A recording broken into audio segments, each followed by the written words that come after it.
So, my name's Jessica Johnson, and this is my presentation about stress in the workplace.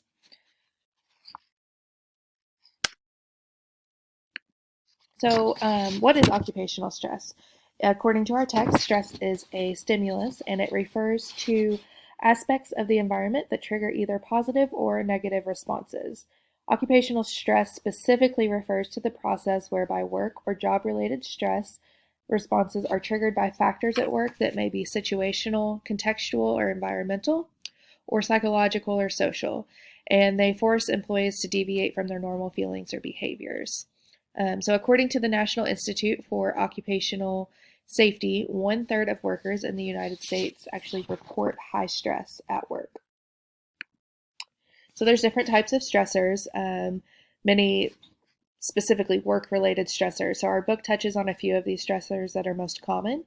Role conflict is the disagreement or inconsistent demands from sources. So, either being told or by different people what you need to be doing, what your role is at the job.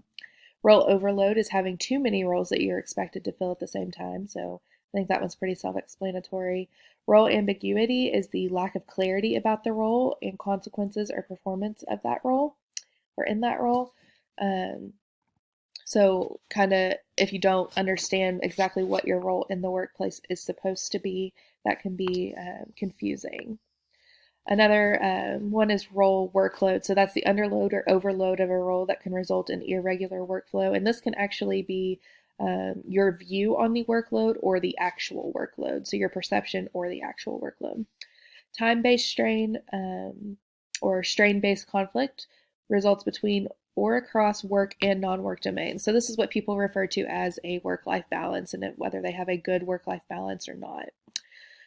Job insecurity is also self-explanatory, the ongoing prospect or perceived threat of losing your job. And lastly, shift work, which is work that occurs during hours that cross from day into night or vice versa, or it can be that your shift is changing day to day or week to week. So, how occupational stress affects you. Work-related stress has become a crucial public health problem in recent decades, and its detrimental effects on human health have recently increased rapidly. So the reactions can involve physical, psychological, biological, and or behavioral symptoms.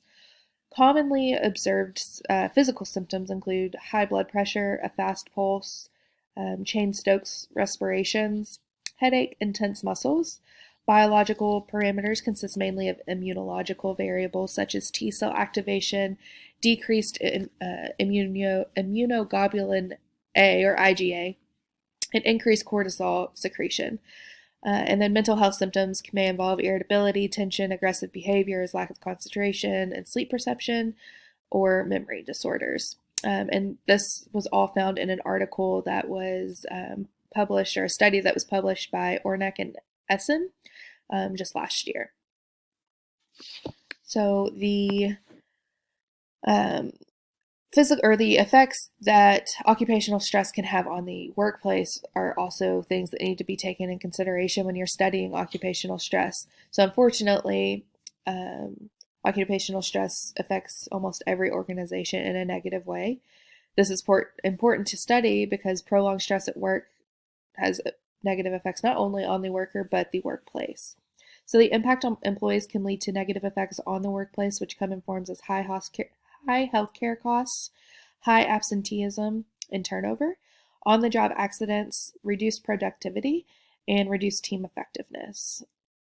And a lot of those kind of play into each other.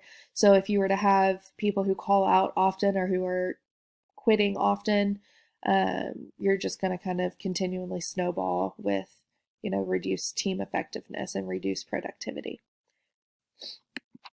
So Seagrass effort reward imbalance model of job stress is the theory that I wanted to kind of focus on for this presentation.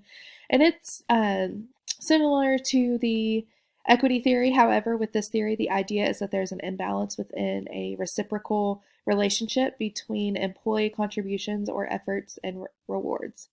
So this model is based on exchanges of efforts and rewards.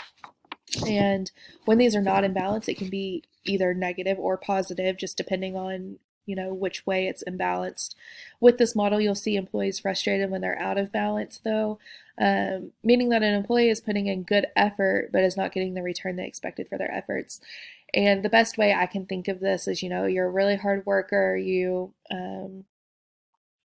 give it your all, but you don't see that incentive, or you're not getting paid well, or you're not being incentivized other ways, you're not being recognized for that hard work. I will say, in the unit that I work on, I'm in the ER and I work night shift, and we have a lot of night shift staff that feels that they aren't recognized as much as the day shift staff.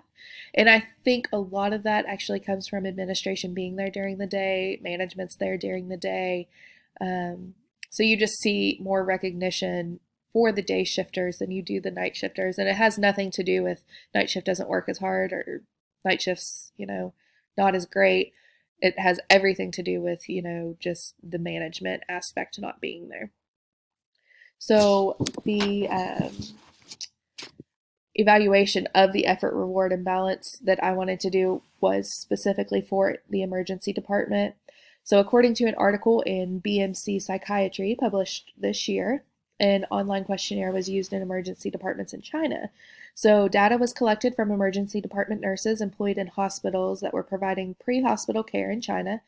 The questionnaire consisted of socio-demographic characteristics, work-related factors, and effort-reward imbalance. A descriptive analysis and a binary logistic regression were conducted to explore the effort-reward imbalance and its influencing factors among emergency department nurses. So the study involved 17,582 ER nurses. Notably, the prevalence of effort-reward imbalance was 59.66%. So the effort-reward imbalance was prevalent among the ER nurses in China. Measures such as adjusting the night shift frequency, increasing the number of nurses, raising salaries, and reducing workplace violence should be considered to reduce the level of effort-reward imbalance. So the data usage that I wanted to focus on, the effort-reward imbalance model can be used to assist in showing job stress among hospitals. This data can be used to equal out per se, the amount of stress at work. So in the nursing field, especially currently, there's a lot of stress that is coming from unsafe nursing ratios. A big part of this unsafe nursing ratios is due to the amount of nursing staff that has left the healthcare field. And units are working short-staffed, or as we like to call it, skeleton crews. And the data and the research regarding the effort-reward imbalance model can be used to prove that nursing staff is overworked and feeling their hard work is not equal to the reward of the job. This data can also be used to show the effects of verbal and physical abuse from patients that we see and endure each shift, and make a change in that. Because a lot of times, every time, the abuse is not worth to most nurses, with the money that we're seeing in the nursing field. These are my references, and that is it. Thank you.